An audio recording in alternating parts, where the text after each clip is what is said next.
ഞാനിവിടെ എല്ലായിടത്തും അന്വേഷിച്ചു. ഇപ്പോഴും ഇങ്ങനെ അന്വേഷിച്ച് നടക്കുക. ഒരു ഇൻഫർമേഷൻ ഇതുവരെ കിട്ടിയിട്ടില്ലെന്നേ. നീ ഇങ്ങനെ വിഷമിക്കാതെ സമാധാനമായിട്ടിരിക്കുക. ഞാൻ തിരിച്ച് വീട്ടിലേക്ക് വരുന്നുണ്ടെങ്കിൽ അത് ഗീതയും കൂട്ടിയിട്ടായിരിക്കും. അപ്പൊ ശരി, ഞാൻ വയ്ക്ക. അല്ല, സാറിന്റെ ഇവിടെ? ഞാനെന്താ ഇവിടെന്നോ? എന്റെ മോൾ എവിടെയാണെന്ന് പറയടാ. സാറിന്റെ മോള്? എനിക്കറിയില്ല സാറ്. എന്റെ മോള് ഗീത എവിടെയെന്ന്? അന്ന് നിന്റെ പ്രേമകഥ മുഴുവൻ ഛർദ്ദിച്ച് എന്റെ മോളെ കൊണ്ടല്ലേ നീ ഒളിച്ചോടി പോയത്? എന്നിട്ട് ഓർമ്മയില്ല നിനക്ക്? ഗീത സാറിന്റെ മോളാണോ? സത്യമായിട്ട് എനിക്കറിയില്ലായിരുന്നു.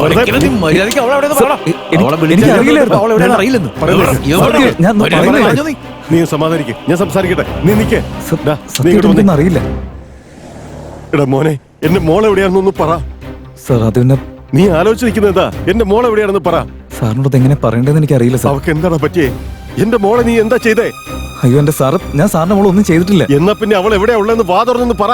നിന്റെ കൂടെ അല്ലേ വന്നത് അവള്? 2 ദിവസം മുൻപ് ഞങ്ങളൊരു ഷോപ്പിങ്ങിന് പോയിട്ട് വരുന്ന വഴി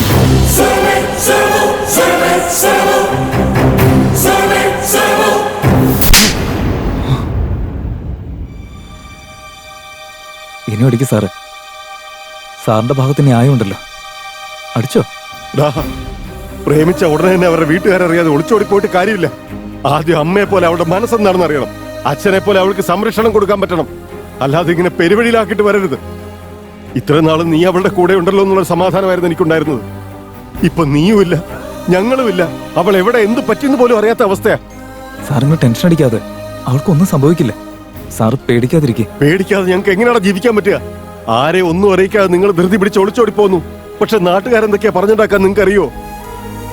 നമ്മുടെ നാട്ടിൽ തന്നെയുള്ള ഒരു സ്ഥലത്ത് എല്ലാവരുടെയും കൺമുമ്പില് കുറെ വൃത്തികെട്ടവന്മാര് ഒരു പെൺകുട്ടിയെ കണ്ണിച്ചോരയില്ലാതെ മാനഭംഗപ്പെടുത്തി ശരീരത്തിൽ അല്പം തുണി പോലും ഇല്ലാതെ വഴിയിൽ വലിച്ചെറിഞ്ഞപ്പോ എല്ലാരും ആ കാഴ്ച കണ്ടു നിന്നല്ലാതെ ഒരുത്തം പോലും അവളെ സംരക്ഷിക്കാൻ നിന്നില്ല.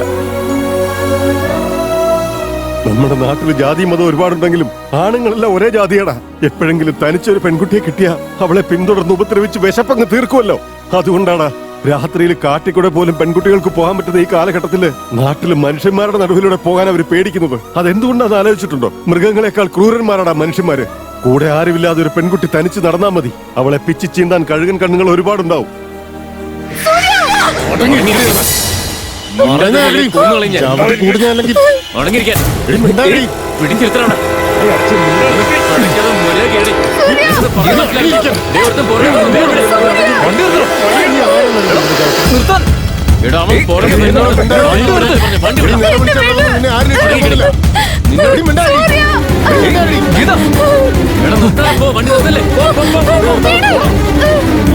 വണ്ടി വിട്. ഇതോ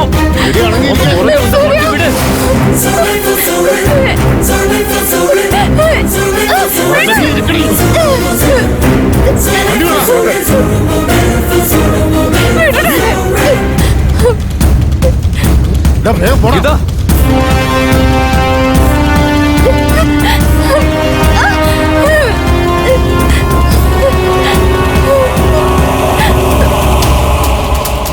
വിട്ടോ വിട്ടോ വിട്ടോ വിട്ടോ നേരെ വിട്ടോ, നേരെ വിട്ടോ, നിർത്തല്ലേ.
മനസ്സിൽ തെളിയും നീതാനിൻ ചിത്രമോ ദേവതെ പോലെ നീ വന്നെന്നാലോ കൺമണി നീ വന്നെന്നാലോ പെൺമണി വരുകില്ലേ